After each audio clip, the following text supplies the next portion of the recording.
Hi, and welcome to another edition of Mile High Discussions. I'm your host, Michael LeBois. Today we're going to discuss the topic of animals. With me today I have 4 students from the Denver Public School System here to share their opinions and what they think about the topics we're going to discuss today. I'm going to give them an opportunity to introduce themselves, starting with you, Alana. Hi, I'm Alana. I go to East High School, and I'm a freshman. Okay. I'm Salam. I go to DOHS. I'm a senior. My name is Emily. I go to East, and I am a sophomore. My name is Logan. I attend Ridgeview Academy, and I am a senior. We have a nice, broad, diverse group today to discuss the topics at hand. So how this works is we're going to discuss topics. I'm going to present questions to the students, and we're going to get their opinions and thoughts on what they think, essentially. It's a great opportunity for them to talk about the topics that are really important in today's world. So today we're going to start with a very important topic. Animal testing has led to many positive medical breakthroughs, but at the same time it is considered cruel and inhumane. Should animal testing be banned outright, and if not, what measures should be made to make a more strict and regulated practice? I think animal testing, personally, I'm against it, and I don't support the lines and the medicines that test on animals. So I think it should be banned outright. Okay, what would be a good replacement then, in your opinion? I think those trials that you select people for, and that want to do it. Human trial? Yeah. Okay.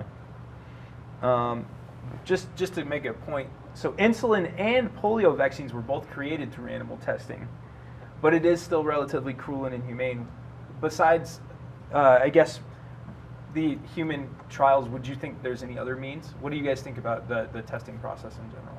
I mean, absolutely. I don't discredit, the validity of testing on animals in terms of achieving those medical breakthroughs, but at the same time, I absolutely see the cruelty in that, and I wouldn't treat an animal any differently than I treat myself or a friend of mine.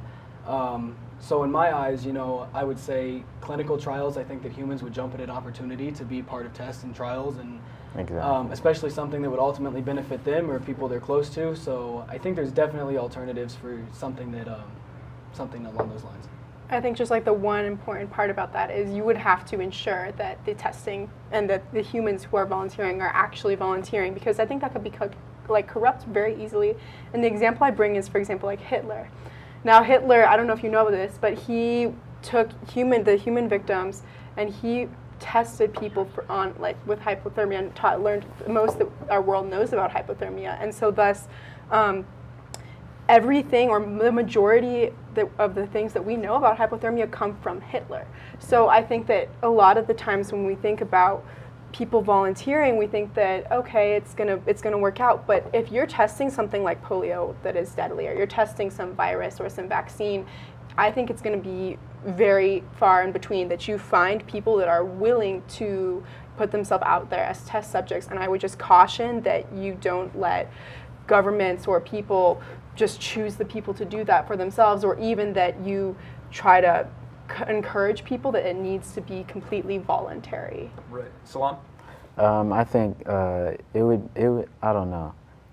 Yeah, it would be kind of crazy to test on humans. I think testing on animals is pretty messed up still, but testing on humans is a little farther because... What about maybe the idea of, I know that they do a lot of rat testing specifically. Oh, yeah, definitely, yeah. They're bred specifically just for testing purposes, and then they're humanely removed because they can't survive outside. Mm-hmm. Some of them can. Do you guys think that maybe that's another plausible structure, or is it still too cruel and inhumane? It's better, but it's I don't know, it's not the greatest, but I guess it's better than any other solution. Yeah. I'm sorry. They don't have a choice in what they're doing to them, the scientists who are testing things on them and poking them with needles and stuff. So I think it's still inhumane for that to happen because they don't have a say in it. But when you do it with humans, that want to do it, it would like get Exactly. farther. It's I think. voluntary. Yeah. Yeah. Absolutely, and I think that there's only a certain extent to which that could be actually classified as humane, because you're being tested for a reason. There's potential side effects, and if those side effects should happen, does that take apart the humane aspect? Or if there's needles or incisions or any type of impact physical involved, like is that humane? Is disposing of animals after the fact because they can't be used anymore humane? So I definitely think it's kind of a give and take, and it's definitely it's definitely not black and white. There's a huge gray area. And also, true. Emily, just going back to what you were saying, you also have to reconsider that there's a huge generational gap between Hitler's era and now, and we're a much more liberal, pro-social, community and environment. And I think that people, especially being impacted by certain diseases or medical conditions or anything aside from necessarily beauty products, might jump at that opportunity to be involved in testing for that if there was a potential positive outcome for So them. so the people who were inflicted by the pain, and I see that there would be some volunteers, but I still question that. So you see like breeding of rats for testing vaccines, and while it may seem like very, like it doesn't seem, well, we might think that it's not going to happen. What if people started breeding humans for the very same reason, right? A lot of places aren't as humane, and a lot of countries in the world who lack regulations could see if you did make international restrictions, for example, on animal testing, then animal testing in other, or testing in general in other areas would increase. So even though you do have that percent of people who need the cure and are looking, and then they'll do anything for it, who are desperate, you'll still have the wide amount of people who don't have access to it right now, or can't even control it. The government just, I think that it just still get out of hand. Absolutely, and I think then your question becomes: is it state mandated, federal, national, international? And it totally depends on the regulations and the mandates and the statutes that would be involved with that. Personally, I was speaking on more like a state level or a federal level rather than internationally. And in our society, such a theoretical question of would humans begin to be bred for testing, I think is unlikely. However, on an international basis, I could definitely see that arising as conflict. So I think it also depends on the situation in which you're talking about using testing. Now, to you two, does it depend on what's being tested? If it's cosmetics versus, say, the cure for a disease, does that make a difference on what is being used as a test subject? I feel like cosmetics, it's kind of cruel to test cosmetics on animals, yeah, because it's kind of a selfish thing to test on. It's not helping anybody except for the people that, like, I don't know, whoever uses cosmetics. I'm pretty sure everybody uses cosmetics, but In some way, shape, or form. yeah. I think like it's like the same thing. Like it's cruel to animals, and they have no say in it. There's like they don't have a voice, and no one really like speaks for them. So like humans could like volunteer to do these things, and like there are side effects, but those could happen on animals too. What happens if you run out Involuntary. of humans?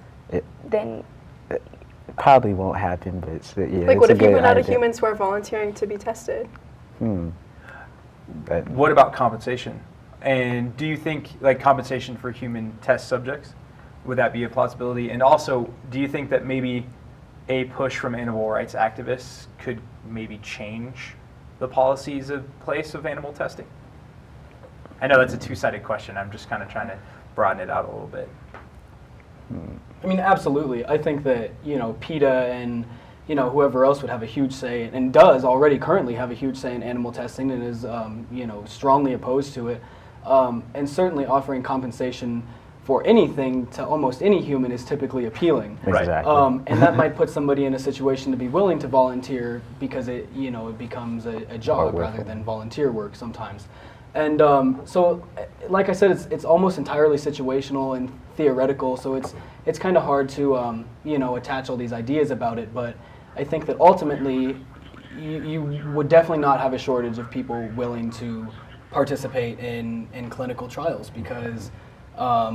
Also, there's a large number of people that are probably opposed to animal testing that would volunteer just for the fact that it's not being done on on an animal, and at least the human had a choice. Exactly. I just note also really fast, you talked about compensation, and I read this novel a while back, a few years ago, and it was talking about these people, and they had this very thing. So animal testing, this is actually really coincidental that happened in the novel, but humans were going into these centers to be tested for vaccines for different diseases, and they were talking about how like every day they would go back because they needed the $15. It was like a drug addiction going in to the animal testing site or the testing site, right? And they would get the vaccinations, and then they would get sick, and then they would live for a week, and then they would get $100, and then they would go back and back and back. And I think that unfortunately that would mean that a lot of people who are poor income families would be feeling the brunt of the lack of animal testing, and unfortunately I think that you would have to see that compensation, which would likely be a huge part of it, would mean that these poor families are now going to be subject to more disease. And also, what happens when those people go back home and they're not necessarily cured because companies are not willing to keep them, what's it called?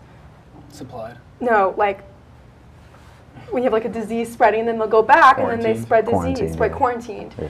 And I think that overall, like, I think it needs more regulations. I just think any like human testing could get out of hand really, really quickly. Could you guys, just to wrap this up, could anybody see maybe agreeing with Emily's point that maybe human testing could kind of create a larger issue on the humane level as well? I definitely see what she's Yeah. saying. Like, there's a definite, like, connection with people doing it voluntarily and then feeling like they have to do it. I think that's what you're saying. Like, things could get way out of hand. And that's, like, understandable. But, like, people who, like, I guess, like, animal rights activists, like, they might do it just for, like, the sole purpose. Like, I feel like there would be human rights activists after that. Like there would be a PETA for humans. That's what definitely would happen if that came into place. All right, so we're going to move on to the next question. We made it a little rough to start with, Yeah. but we're gonna lighten it up a little bit. We're gonna make it a little more fun this time. So this question is, if you could be any animal, not domesticated, so no kitties, no puppies, no cute stuff, Good. for one day, what would you be and why? I would be a vulture. Why would you be a vulture? You'd be a I would be a vulture. vulture because vultures, not only can they fly, which is really cool, but you think about they are these people who are, these not people, oh my god, these beasts who eat the carcasses of other animals, and I think it's just so different and yet such like an integral part of our environment that like being a vulture and kind of seeing the side that most animals aren't just feeding off the carcasses of other ones. I feel like it's just something that we don't really think about, but it's really important to the recycling and the reuse in our environment. Alana? Bodies. I think I'd be like a sea turtle. Oh that's what wow! I was Why a sea turtle? They're so chill. And like Yes. They are. they're they know how to like do everything, and they're in the ocean, and I love the ocean. So there's that factor. What ocean would you want to live in? Pacific. That's crazy. One of them. One of them. South China Sea, so I can watch the action. Salam, what about you? If I was an animal, I would probably want to be, I don't know what kind of bird I would be, like an eagle maybe? Okay. Yeah, because I would want to fly, yeah, definitely. To fly? Yeah, that would be pretty cool. You know, eagles are amazing creatures in general They because are. they have, besides the vulture, where would you Yeah. fly if you could? Oh, where would I fly? Ooh, that's a good question. I don't know. That's a very good Anywhere? question. Anywhere, There you yeah. go. I just like You to don't have fly. a specific destination? Nah, it's like, I don't know. It's just like freedom. It's very free. Think about it. We'll come back to you in Yeah, a second. definitely, All right, yeah. Logan, what about you? It's tough. I don't know if insects count, Yes. but I think that I'd probably be some type of spider because I'm so deathly afraid of all spiders that like it would just be an interesting situation to kind of flip positions and kind of see their perspective, and you know you could also kind of be a fly on the wall and like get in people's business and, and you know be in places that you wouldn't be able to Very as a human, useful. and I just feel like that'd be just exciting. All right, do you have a specific species you would be? I think I'd be a daddy long leg because Okay. fun fact, They're actually the most venomous spiders in the world, but their bite is not tough enough to inject the poison. Exactly. And that's awesome. So I see your name is Logan, but I feel a very Bruce Wayne vibe from you. Like you would become like a superhero yeah, because you're afraid of your spiders. You embrace your fear. Absolutely. The interesting thing is that's all very different choices. That's very cool. I think it shows a nice broad spectrum. Yeah. So now, Salam, I gotta come back to you. Yeah. Do you know where you want to go yet? Okay, I might just want to fly over Montana. That would be a cool video. Montana? Yeah. Yeah. Montana's beautiful. Have you ever been to Montana? I've never been to Montana. You've never been there? I've Why- just seen the why Glacier there? National Park. I know a couple friends from there, and they've told Okay. me it's pretty nice out there. I've been there a couple times. It's very beautiful. Yes, It's yeah. awesome. I think it's interesting that you all picked different things, and all of them involve different aspects of life.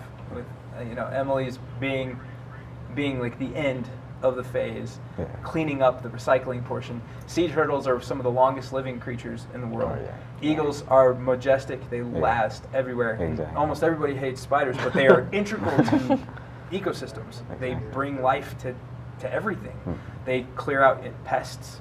They prevent flies from I spreading. clear out pests too. Yes, you Eating the body. do. Yes, you do. So we're going to take a quick break, but when we come back, we'll take our last question and get to know our students a little bit more.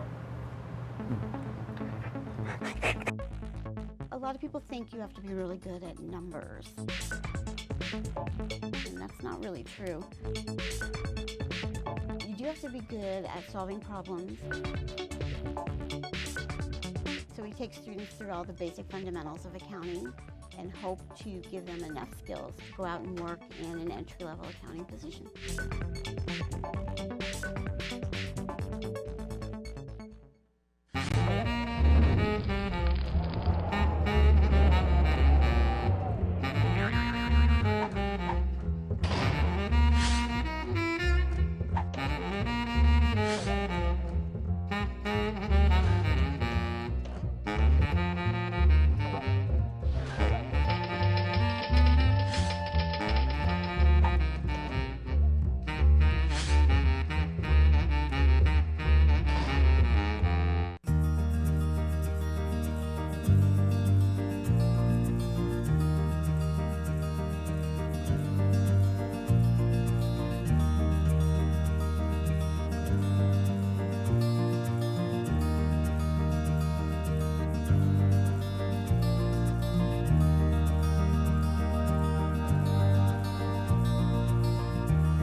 And welcome back to Mile High Discussions. Today's topic is animals. With me today, I have Alana, Salam, Emily, and Logan.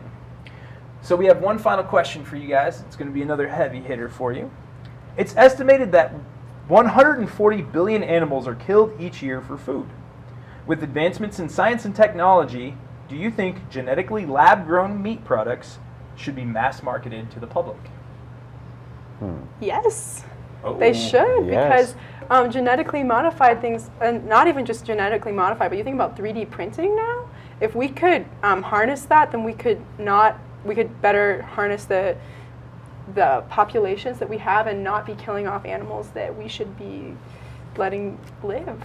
I mean, I think it would open not only would it open another industry, but it would also just provide security for some animals that are endangered, or like, let's think, what's it called? The tusk soup or something? Shark fin soup. Shark fin. There we go. We could just grow shark fins instead. Make soup. Yeah, I agree with Shark that, fin but I soup. feel like, I don't know, the health benefits probably wouldn't be the same. I don't know if like it would be healthy to eat genetically modified foods all the time. Yeah. My mom and I were having a conversation about this a couple weeks ago. Oh, fantastic. Because we saw this 12-year-old who looked like a college student. And The hormones. my mom said that was because of all like the genetically modified things in food nowadays. I think that it has good aspects in the like animal department, and like the lack of extinction in animals. Interesting. Logan? So, I mean, I have a couple different biases on this subject. First of all, I'm a vegetarian, so it makes it kind of difficult to, you know, say that anything breeding animals for meat consumption is appropriate. But, you know, putting that aside, like Salam said, specifically from a health standpoint, I just can't, you know, get behind GMOs or HMOs or, you know, kind of anything along those lines, because it's such a, you know, kind of a new industry, and like these technological advancements are all kind of in their infant stages, and you know, until it's something that's definitive and scientifically sound and FDA regulated and approved, I can't really get behind GMOs for health reasons. You know, putting that into your kids and your elderly and, you know, people who need proper nourishment. I would have to disagree, and I say because we already eat so many GMOs. Like, the GMOs don't necessarily have to be hormones. Like what Alana was describing, when you have meat or milk or whatever, and you're getting a lot of hormones constantly, then yes, you're going to be growing and it's not going to be healthy. But if we think GMOs are simply when you modify the DNA such that something can live longer, or that something like, even if we synthesize food, I think that might provide a different subset of like questions. But I think that simply because GMOs mean that you're altering the food such that, or the plant or the animal such that they can better support themselves, and that it's more sustainable to have them and that you could produce more, it's not so much a matter of health questions, because it's not, I think GMOs are very separate from vaccinating your animals against like mad cow disease, for example. So I still think it would provide the same health benefits. So one of the things that they're talking about right now is actually removing the GMO label from certain products. How would you feel about lab-grown meat not being labeled as such? And do you think the consumer would feel misled by this in any way? I definitely feel like the Yeah. consumer would feel misled. I want to know what I'm eating. I read the labels before I eat anything. So. Okay, so you're very health conscious about what you consume? Okay, so the first lab-grown burger was actually made in 2013. Did you guys know that? That's already so it's been in the process, and people have been looking at it. As a vegetarian, Logan, I'm just curious. What is your reasoning behind that, and do you think that maybe this could be a process for other people to essentially, if it's for animal cruelty purposes in general, maybe look at meat in a different way? So yeah, and just before I answer that, I guess I just have a question, you know, to kind of tie up some loose ends. Is it, when we're talking about GMOs and you know, lab-grown meat, does it mean putting GMOs into animals to sustain growth so that we have more animals to process for meat, or is it more creating meat without the killing of animals? It's creating, it's like petri dish meat. So it essentially is grown from cells, and it's developed strictly for the purpose of consumption. Okay. So it's all the same natural ingredients that you guys were speaking of initially for the concern of it. The DNA. Essentially, yes. And then you modify it, and then you grow it. And then you grow a T-bone. Okay. Yeah, absolutely. And just to go back to your question, I guess kind of that reasoning behind vegetarianism does fall definitely to animal cruelty. You know, I've seen all the videos of meat packing and processing plants and dairy factories, and it's kind of sickening. And you know, if something is farm fed and is dying of old age, and you happen to consume it as meat, then that's an entirely different story. But you know, growing animals to their full grown size, and you know, 2, 3, 4, 5 weeks is just, I think, kind of disgusting. And so animal cruelty is my reasoning. Fair enough. And yeah, I think that with the GMO process and the lab process, that it could definitely create you know, kind of a different opinion in vegetarians' eyes and just kind of the general public. So I'm not opposed to it in that sense at all. Can you grow a T-bone without growing a cow? I don't know. I used that because it's the first example that popped in my head. Oh, okay. The interesting thing I also think about this general topic is that GMOs have essentially been in our world for almost 4 decades now. Do you think that maybe that is a process that we need to look into, specifically with animals, as something we need to start distancing ourselves from? Like, for instance, not being able to grow animals 4 or 5 weeks to full size? Or are there more humane efforts that need to be placed to kind of make this potential growing of meat a better opportunity, like kind of away from the meat industry? Does that question make any sense whatsoever? A little bit. Yeah, I think it does. Yeah. And I mean, I think that you also kind of have to just approach the situation differently in that should we be meeting the demand for meat because of overconsumption, or should we be trying to decrease meat consumption so that our dependability and reliability on GMOs and genetically modified, whatever, we're not so dependent upon that. And in a society, with approaching 9 billion people, that's absolutely unlikely. So that being said, I think that we need to close the disconnect between GMOs and animals, if anything, then distance it, and understand how to do it humanely and effectively and cost efficiently. All right. Can I get everybody's final thoughts on the subject here and see what everybody, just to kind of wrap up for the day? I agree a lot with like what Emily is saying. Like GMOs, they're helpful, and they're like around us in the easiest way I can say it. They've been around, and so it's kind of going to be hard to like change our ways, yeah. Okay. I feel like GMOs, they do sustain a lot of people's lives. Like they give more food to eat for a lot of people that can't afford to pay for more food, I guess. So it's more, I don't know, it's more, is it produce? I don't know. Yeah, produce for your dollar, I guess. Yeah. I would just say we can't really stem anything completely, whether it be the animal testing or whether it be GMOs. And I think the best thing we need to do just as a society is increase regulations in general. And then by doing that, we can help meet the needs of our society while still meeting the needs of the animals and the people that live within it. Exactly. And their basic human or animal rights. Absolutely. I don't discredit the use of GMOs at all. I definitely see the benefit. But also I'm going to side with animal cruelty and humane, and is it effective? And I believe that as long as we can do it effectively and healthy, that there's no reason we shouldn't be using GMOs. Cool. All right. Well, I'd like to thank you guys for coming in today. Do you guys have any final thoughts on the topic as we had today? Anything at all? If any final thoughts for our audience today? Anything at all? No? I think we're summing it up. All right. Alana, go. We'll start with you. Oh. Yeah. No? I don't have That's totally fine. anything. Just choose your GMOs correctly, I guess. That works. Yeah. I would just say just be aware of what's happening around you. Like a big part of it is make sure that you're looking for transparent companies, that you're ensuring that you're an educated person, whether it be on topics like GMOs or whether it be like in human and animal rights.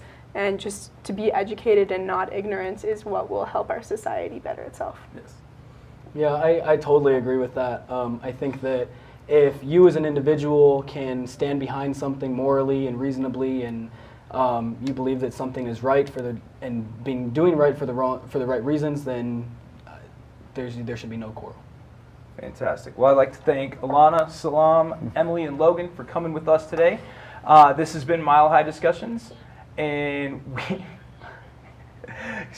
This has been Mile High Discussions, and we will see you next time.